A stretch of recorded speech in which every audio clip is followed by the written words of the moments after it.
मैं हूँ शाहिद काज़मी। पाकिस्तान को अक़वा को मुत्तहिद किया है पूरी दुनिया में। जैसा कि आपके इल्म 16 अक्टूबर के जलसे सफ़र में थे, जैसा कि आपके चंद दिन पहले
मेरे देखने और सुनने वालों को अस्सलाम वालेकुम नाजरीन। इस वीडियो ब्लॉग के साथ मैं हूँ शाहिद काज़मी। इस वक्त जैसा कि आप देख रहे हैं कि इस वक्त ये अडयाला जेल से कोई 1 किलोमीटर आगे गोरखपुर मेन स्टॉप के ऊपर इस वक्त ट्रैफिक मुकम्मल तौर पे ब्लॉक है।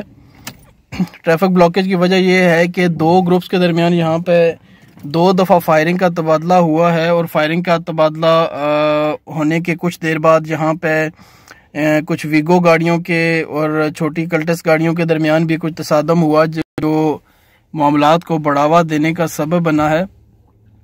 अभी इस वक्त जैसा कि आपको नज़र आ रहा होगा कि ये मेन स्टॉप पे बिल्कुल ब्लॉकेज है। दोनों तरफ से आने वाली ट्रैफिक पिछले कुछ 2 घंटे के करीब से ये ब्लॉक है। दोनों तरफ से आमदोरफ्त मुकम्मल तौर पर रुकी हुई है। इस वक्त जैसा कि आप देख रहे हैं और आप इस वक्त मुलाहिजा कर रहे होंगे कि आपको मेन रोड पे लोगों का रश नज़र आ रहा होगा। एहतजाजियों ने इस वक्त मुकम्मल तौर पे ये चौक गोरखपुर चौक मुकम्मल तौर पे ब्लॉक किया हुआ है।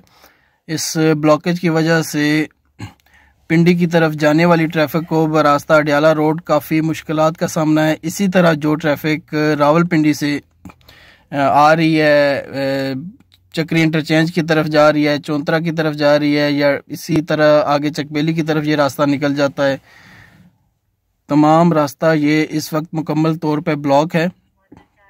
दोनों तरफ से आने वाली ट्रैफिक मुकम्मल तौर पे इस वक्त बंद है और गाड़ियां मुतबादल रास्ते इख्तियार करने पे मजबूर हैं इस वक्त। और मुतबादल रास्ते भी जितने नाजरीन इस वक्त हैं वो सारे के सारे ब्लॉक हुए हुए।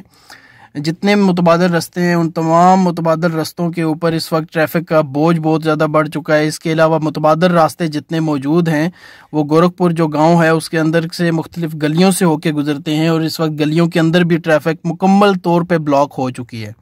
इस वक्त अभी आपको ये मनाजर नज़र आ रहे होंगे कि आपको एक एम्बुलेंस भी इस ट्रैफिक में फंसी हुई नज़र आ रही है कि इस एम्बुलेंस को भी रास्ता यहाँ से मिलना मुश्किल है।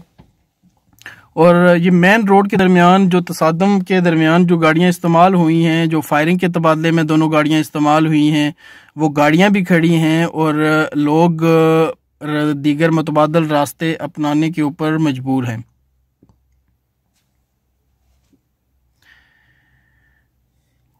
ये इस वक्त आप देखिएगा कि गाड़ियों की लंबी कतारें आपको नज़र आ रही होंगी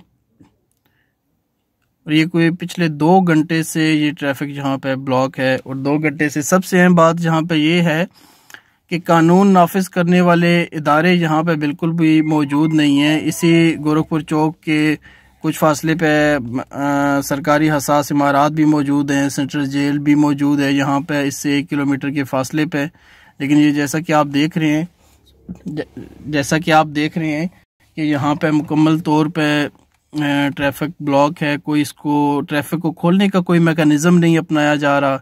यहाँ पे आपको पंजाब पुलिस की कोई नफरी मौजूद नज़र नहीं आती। इक्का दुक्का पुलिस के जो एहलकार यहाँ पे मौजूद थे वो भी हमने देखे कि बिल्कुल अलग खड़े थे, वो इस पूरे मामले में इन्वॉल्व नहीं हो रहे थे। इसी तरह जब हमने कुछ लोगों से जानना चाहा तो उनके मुताबिक कुछ देर कबल भी जब यहाँ पे फायरिंग का तबादला भी हो रहा था तो उस वक्त भी यहाँ पे पुलिस की एक गाड़ी आई, लेकिन वो कोई इंटरफेरेंस किए बिना, किसी किस्म की मुदाखलत किए बिना या इस तसादम को रोकने के बजाय वो साइड से निकल गई गाड़ी और उसने इस पूरे अमल के दौरान किसी किस्म की कोई कार्रवाई करने से गुरेज किया।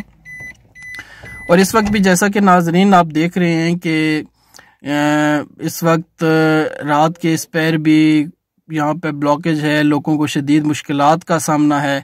इन मुश्किलात के बावजूद नाजरीन यहाँ पे किसी किस्म की ना कोई ट्रैफिक पुलिस के एहलकार हैं, ना पंजाब पुलिस के एहलकार हैं, और लोग अपनी मदद आपके तहत मुख्तलिफ मुतबादल रास्ते अपनाने पे मजबूर हैं।